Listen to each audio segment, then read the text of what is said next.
The morning sun cast long shadows across the grounds of Windsor Castle as 8-year-old Prince George walked quietly beside his grandmother, Queen Elizabeth II.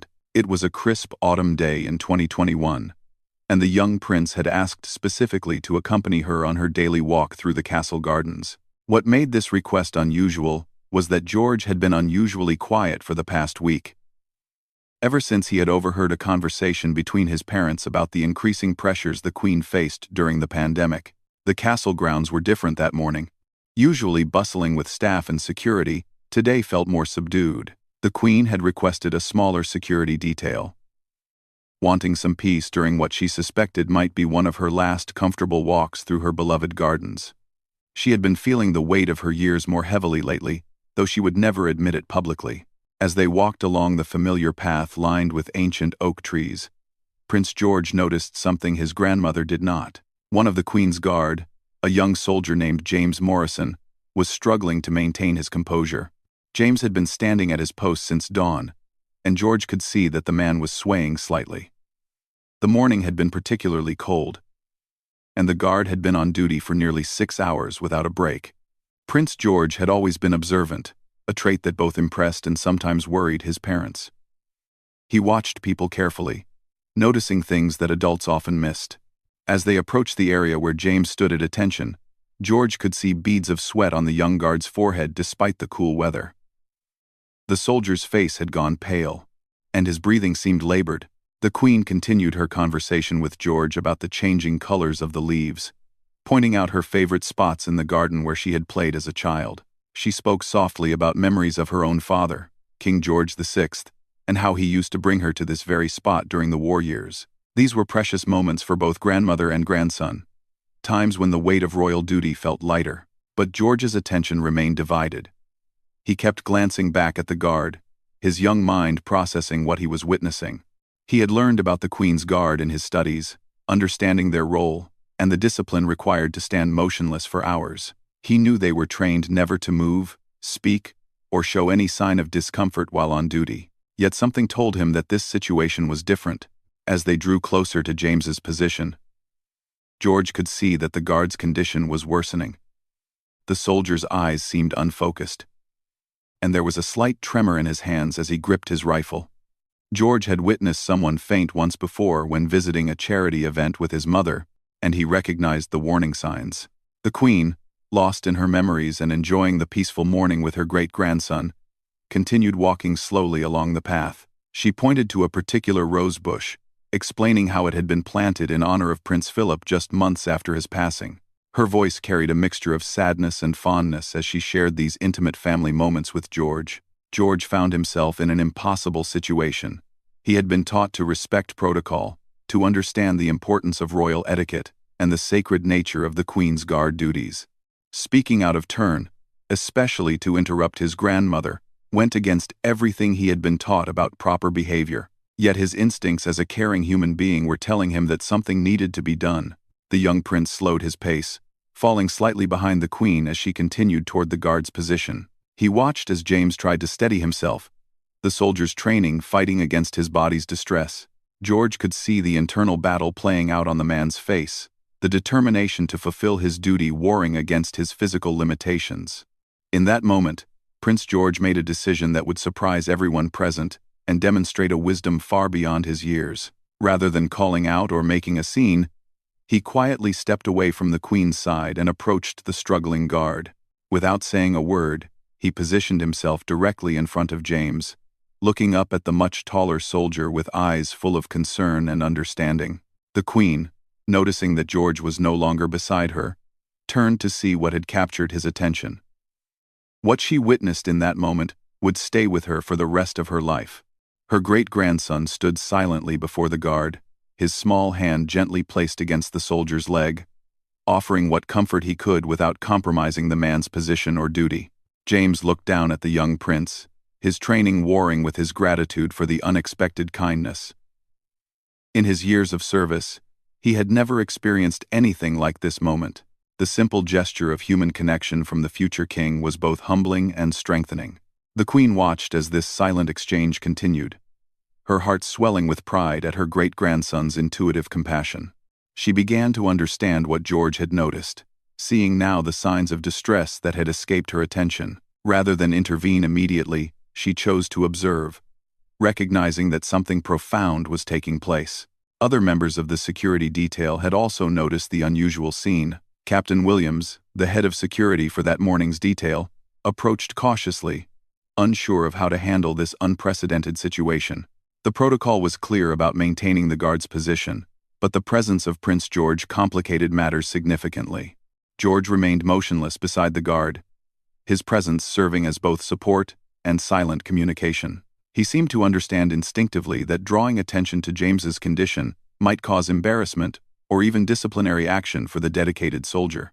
Instead, his quiet companionship offered strength without compromising anyone's dignity.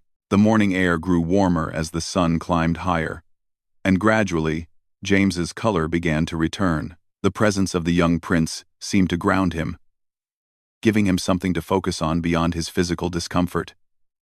George's steady, calm presence acted like an anchor, helping the guard regain his composure and strength. As minutes passed, the Queen made her own decision. Rather than hurrying the situation along or calling for immediate assistance, she chose to trust her great-grandson's judgment. She moved closer, not to intervene, but to offer her own quiet presence to the scene. Her actions sent a clear message to everyone present that what was happening was not only acceptable, but admirable. The other guards on duty watched in amazement as their young future king demonstrated a level of empathy and wisdom that spoke to his character. None of them had ever witnessed anything quite like this moment, where royal protocol bent naturally around human kindness without being broken or disrespected. Captain Williams found himself in uncharted territory. His training had prepared him for many scenarios, but not for this gentle act of compassion that somehow honored both the guard's duty and his humanity. He made the decision to allow the moment to continue, recognizing that sometimes the most important lessons in leadership come from the youngest and most unexpected sources. As the morning progressed, James felt his strength fully return. The combination of the warming sun, George's supportive presence, and the time to recover had restored his ability to perform his duties. What could have been a moment of failure or embarrassment had instead become something entirely different, a moment of connection and understanding that transcended rank and protocol. Prince George, sensing that the crisis had passed, slowly stepped back from the guard. He looked up at James one more time, offering a small, encouraging smile, before quietly returning to his grandmother's side. No words had been exchanged, but the communication between them had been profound and clear. The Queen took George's hand gently as he returned to her side, and together they continued their walk through the gardens. However, the atmosphere had changed completely. What had started as a simple morning stroll had become something much more significant. Though neither of them spoke about what had just occurred, as they moved further along the path, the Queen found herself reflecting on what she had witnessed. In her decades of reigning, she had seen countless examples of duty, protocol, and service. She had witnessed moments of great ceremony and formal respect, but what her great-grandson had just demonstrated was something different entirely. Something that went to the very heart of what leadership truly meant. George walked quietly beside her, his mind processing the morning's events in his own way. He had acted on instinct, following what felt right, rather than what he had been taught was proper. The experience had taught him something important about the difference between following rules and understanding when compassion should guide action. Behind them, James continued his duty with renewed strength and purpose. The brief moment of human connection had not only helped him physically but had also reminded him why he had chosen to serve in the first place. The young prince's wordless support had shown him that his service was valued not just as a matter of tradition, but as a contribution to something meaningful and human. Captain Williams walked alongside the Queen and Prince George, his respect for both of them deepened by what he had observed. In his years of military service, he had seen many examples of leadership, but rarely had he witnessed such natural wisdom from someone so young. The captain made a mental note to include this incident in his report, though he suspected that finding the right words to capture what had happened would be challenging. As they approached the castle's main entrance, The Queen paused at a stone bench that overlooked the gardens they had just walked through. She sat down slowly, inviting George to join her. This was clearly not the end of their walk, but rather a moment for reflection and conversation. The Queen looked at her great-grandson with new eyes, seeing in him qualities that could not be taught through formal education or royal training. The morning had revealed something about his character that filled her with both pride and hope for the future of the monarchy. Here was a future king who understood instinctively that true authority came from service to others, not from demanding service from others. George sat quietly beside his grandmother, sensing that this was one of those important moments that adults sometimes created when they wanted to share something meaningful. He had learned to recognize these occasions, understanding that they were different from regular conversations and required a different kind of attention. After several minutes of comfortable silence, the Queen began to speak softly about the nature of duty and service. She explained to George that what he had done that morning demonstrated something very important about leadership. True leaders, she told him, were those who noticed when others needed help and found ways to provide it without creating embarrassment or shame. George listened carefully to his grandmother's words, understanding that she was sharing something important with him. He asked thoughtful questions about how to know when to break rules and when to follow them, showing a maturity that surprised even the Queen. His questions revealed that he had been thinking deeply about the balance between duty and compassion, between protocol and humanity. The conversation continued as they made their way back toward the castle. The Queen shared stories from her own reign, times when she had faced difficult decisions about when to follow tradition and when to trust her heart. She spoke about his grandfather, Prince Philip, and how he had taught her that sometimes the most royal thing you could do was to act with simple human kindness. As they walked, other members of the household staff began to notice something different about the morning. Word traveled quietly among them about what Prince George had done for the struggling guard. The story spread not as gossip, but as something inspiring, something that reminded everyone of the true purpose behind all the ceremony and tradition. In the guardhouse, James was greeted by his fellow soldiers with a mixture of curiosity and respect. They had all heard about the incident, and rather than seeing it as a sign of weakness, they recognized it as something extraordinary. The young prince's actions had shown them that their service was valued on a personal level, not just as part of the institutional machinery of the monarchy. The story reached the ears of Prince William and Catherine within hours. When they heard about their son's actions, they felt a complex mix of emotions. There was pride in his compassion and wisdom, but also a recognition that their 8-year-old son was already grappling with the complicated realities of royal responsibility in ways they had hoped to delay for a few more years. That evening, the family gathered for dinner at Kensington Palace, and the day's events naturally became the center of conversation.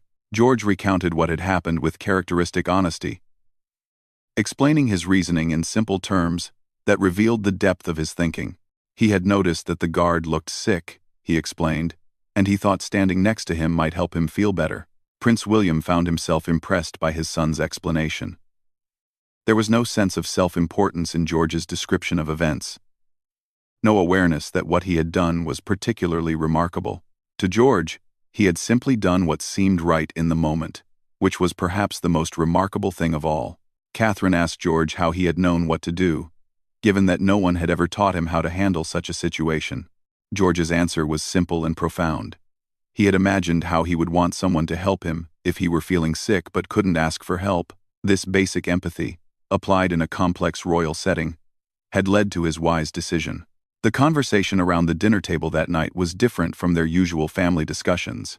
George's actions had prompted deeper thinking about the nature of royal duty and the kind of king he might one day become. His parents realized that their son was already developing his own understanding of leadership, one that prioritized human connection over rigid protocol. As the evening progressed, Prince William shared his own memories of learning about the balance between royal duty and personal conscience. He spoke about times when his grandmother had shown him that true strength often came from moments of gentleness and understanding. George listened intently, beginning to understand that his morning's actions were part of a larger tradition of compassionate leadership. The story of Prince George and the Guard began to circulate beyond the immediate royal household, though always in respectful terms. Those who heard it recognized it as an example of the kind of monarchy that the British people hoped for, one that combined respect for tradition with genuine human warmth and understanding. In the days that followed, The Queen found herself thinking often about that morning in the gardens. She began to see it as a turning point, not just for George's development as a future king, but for her own understanding of how the monarchy might evolve. Her great-grandson had shown her that sometimes the most profound respect for tradition came from understanding its deeper purpose, rather than simply following its forms. James, the guard who had benefited from George's kindness, requested a meeting with his commanding officer to discuss the incident. He wanted to ensure that his moment of physical weakness would not be seen as a failure of duty. But his superiors assured him that quite the opposite was true. His dedication to his post, combined with the gracious way he had accepted help, exemplified the best qualities of the Queen's Guard. The incident became a teaching moment within the military units responsible for royal protection. Officers began to discuss the importance of recognizing that accepting help when needed was not a sign of weakness but of wisdom. Prince George's actions had inadvertently opened up important conversations about the human side of military service and the value of supporting one another. As the weeks passed, George occasionally asked his grandmother about the morning in the gardens, showing that he continued to think about what had happened. The Queen used these conversations to share more stories about leadership and compassion, helping him understand how the incident fit into the larger picture of royal responsibility. 6 months later, the impact of that autumn morning continued to ripple through the royal household and beyond. The Queen had made some quiet but significant changes to protocol, ensuring that guards on extended duty had more frequent opportunities for brief respites without compromising security. She credited these changes to insights gained from watching her great-grandson's natural wisdom in action. James Morrison had been promoted within the Queen's Guard, his superiors recognizing in him the kind of dedication and grace under pressure that exemplified the best of the service. When asked about the incident during his promotion ceremony, he spoke eloquently about how Prince George's kindness had reminded him of the human connections that gave meaning to his duty. The story had found its way into the training programs for new royal protection officers, not as a cautionary tale about maintaining composure, but as an example of how true service sometimes required accepting help and recognizing our shared humanity. Instructors used it to teach young officers that strength and vulnerability could coexist, and that the royal family they served valued their well-being as individuals, not just their function as guards. Prince George himself had grown and changed in the months following the incident. His parents noticed that he had become even more observant of the people around him, often noticing when staff members seemed tired or overwhelmed. He had developed a quiet way of offering help, whether it was simply spending time with someone who seemed lonely or alerting his parents when he thought someone might need assistance. The Queen began to include George more frequently in her daily routines, recognizing that he possessed an intuitive understanding of people that could not be taught but could be nurtured and developed. Their walks through the castle gardens became a regular occurrence, and during these times, she shared with him the deeper lessons of leadership that went far beyond ceremony and protocol. On one particularly meaningful afternoon, as they walked past the spot where George had helped James, the Queen stopped and asked her great-grandson what he remembered about that morning. George's answer revealed how much he had learned and grown from the experience. He spoke about recognizing when someone needed help, about finding ways to offer support without making the person feel embarrassed, and about understanding that sometimes the most important thing a leader could do was simply to care about the people around them. The Queen listened to his words with a heart full of pride and hope. Here was a future king who understood that true authority came from service, not from power over others. His natural empathy, combined with the lessons he was learning about responsibility and duty, promised a future for the monarchy that honored its traditions while embracing the full humanity of all those it touched. Captain Williams, who had witnessed the original incident, found himself changed by what he had observed. He began to approach his own duties differently, always remembering that the people under his command were individuals with their own struggles and needs. The example set by an 8-year-old prince had taught him important lessons about leadership that his years of military training had not fully conveyed. The story eventually reached the public through respectful reporting that focused on its inspirational aspects rather than sensationalizing the details. People across the Commonwealth found themselves moved by this glimpse into the character of their future king, seeing in Prince George's actions a promise of the kind of compassionate leadership they hoped for in the years to come.